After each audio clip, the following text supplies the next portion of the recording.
성도 여러분 안녕하세요. 월요일입니다. 이 한 주간도 하나님 말씀으로 시작하시길 바랍니다. 하나님께서 오늘 우리에게 주시는 말씀은 사무엘상 6장 7절에서 9절입니다. 하나님 말씀 봉독합니다. 그러므로 새 수레를 하나 만들고 멍에를 메어 보지 아니한 젖 나는 소 2마리를 끌어다가 소의 수레를 메우고 그 송아지들은 떼어 집으로 돌려보내고 여호와의 궤를 가져다가 수레에 싣고 속건제로 드릴 금으로 만든 물건들은 상자에 담아 궤 곁에 두고 그것을 보내어 가게 하고 보고 있다가 만일 궤가 그 본 지역 길로 올라가서 벳세메스로 가면 이 큰 재앙은 그가 우리에게 내린 것이요 그렇지 아니하면 우리를 친 것이 그의 손이 아니요 우연히 당한 것인 줄 알리라 하니라.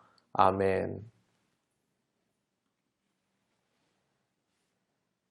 블레셋은 이제 이스라엘로 언약궤를 돌려보내기로 하고 정성을 다해서 준비를 합니다.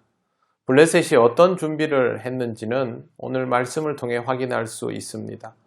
새 수레와 멍에를 메어보지 아니한 젖 나는 소 2마리입니다. 수레도 소도 모두 누구의 손도 타지 않은 새 것입니다.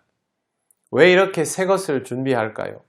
하나님이 쓰시기 전에는 어느 쪽에도 쓰이지 않은 것, 오직 하나님을 위하여 준비된 것이다. 그걸 나타내기 위함입니다. 이 두 가지는 블레셋이 이 일에 얼마나 정성을 들이고 있는지를 잘 알 수 있는 부분입니다.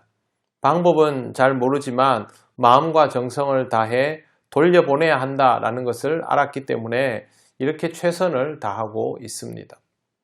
하나님 앞에서는 이런 태도가 필요하다라고 지난번에 말씀드린 적이 있습니다. 인간관계에서도 태도가 중요하듯이 하나님 앞에서도 태도가 아주 중요합니다. 하나님 앞에서 뭘 얼마나 잘할 것인가를 생각하기 전에 항상 태도를 확실하게 할 필요가 있습니다. 더구나 요즘처럼 교회에서 예배드리기 어려운 상황이 되었을 때 더더욱 하나님 앞에 예배자의 태도를 선명하게 할 필요가 있죠. 하나님을 결코 기만하지 않겠다는 것, 지극히 높으신 하나님과 낮은 자리에 있는 나를 정확히 이해하겠다는 것, 이런 것들이 태도의 기반입니다. 정성을 다했는데 이해할 수 없는 부분이 하나 있습니다. 7절에 보면 송아지들은 떼어 집으로 돌려보내고 라는 표현이 있습니다. 앞으로 되돌려보니 젖 나는 소 2마리를 끌어왔다라는 부분이 있지요. 아무 것에도 쓰이지 않은 소인 것은 맞지만 젖 나는 소를 데려다 놓고 송아지를 집으로 돌려보내면 이 소들은 송아지를 찾으러 가겠죠. 모성은 사람이나 동물이나 가릴 게 없습니다. 젖 물린 아이를 두고 그 자리를 떠날 엄마가 없는 것처럼 송아지를 떼어내고 수레를 끌고 가라고 하면 소들은 꿈쩍도 하지 않고 울부짖을 게 뻔합니다. 블레셋은 모든 정성을 다 해놓고 이런 것들을 설정을 해둔 겁니다. 여호와의 궤를 가져다가 수레에 싣고 속건제로 드릴 금으로 모든 물건들은 상자에 담아 궤 곁에 두고 그것을 보내어 가게 하고, 이 정도면 사실상 완벽하게 준비한 것이죠. 그래 놓고 소가 발을 떼지 못하도록 설정을 한 겁니다. 젖먹이 송아지들을 볼모로 해서. 이건 언약궤를 보내고 싶다는 겁니까? 보내고 싶지 않다는 겁니까? 사실상 보내고 싶지 않다는 말이 됩니다. 블레셋의 속셈은 9절에 나옵니다. 보고 있다가 만일 궤가 그 본 지역 길로 올라가서 벳세메스로 가면 이 큰 재앙은 그가 우리에게 내린 것이요 그렇지 아니하면 우리를 친 것이 그의 손이 아니요 우연히 당한 것인 줄 알리라 하니라.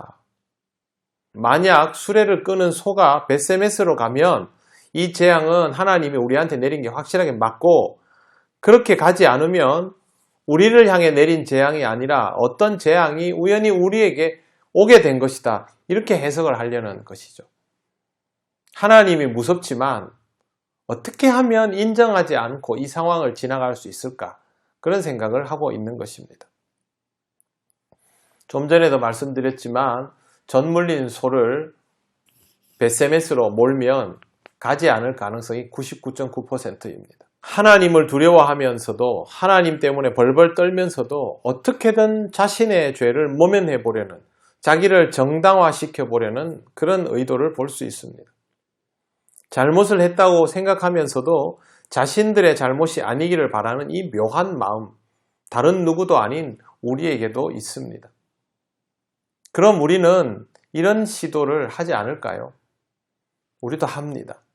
잘못한 것은 알지만 인정하기 싫어서 인정하지 않아도 될 설정들을 하고 구실을 찾는 것들이 바로 이런 모습입니다. 하나님, 제가 잘못했습니다. 그렇게 기도는 하지만 생활 속에서는 인정하지 않아도 되도록 미리 방편을 다 마련해 놓는 것이죠. 이렇게 하면 블레셋은 하나님께로부터 용서받을 수 있는 기회를 잃어버리는 것이 됩니다. 우리도 마찬가지로 하나님 앞에 이런 잔머리를 쓰면 하나님으로부터 용서받을 수 있는 기회를 잃어버리는 것이 됩니다. 만약 소가 벳세메스로 가지 않으면 블레셋 사람의 입장에서는 성공한 것이 됩니다. 성공을 하면 반성하지 않게 되는 것이고, 그러면 하나님의 진노는 이어지게 됩니다. 실패하면 벳세메스로 소가 가버리면 자신들의 계략이 쓸모없게 되는 것이죠. 그러면 부끄러움을 당할 수밖에 없습니다. 이렇게 해도 벌을 받고 저렇게 해도 부끄러움을 당한다면 이런 시도는 하지 않는 것이 옳습니다. 이런 일들을 쉽게 알아차리기는 어렵습니다만 주의해서 여러분 스스로 이런 부분들을 살펴보시기를 바랍니다. 혹시 나도 모르는 사이에 하나님 앞에서 이런 시도를 한다면 나는 이미 잘못되어 가고 있는 중이기 때문입니다. 잘못했으면 잘못했다고 하고 거기에 합당한 대가를 치르는 것이 맞습니다. 그걸 인정하기 싫어서 이런 방편을 사용하고 하나님과 멀어지는 삶이 되지 않도록 이 한 주간도 하나님 말씀과 함께 살아가시기를 바랍니다. 기도드리겠습니다. 하나님 감사합니다. 우리에게도 송아지를 뗄 수 없는 그런 소가 있어 하나님 앞에서 열심히 피할 방편들을 찾고 살아가는 것은 아닌지 이 말씀을 통하여 돌아보게 하시니 감사합니다.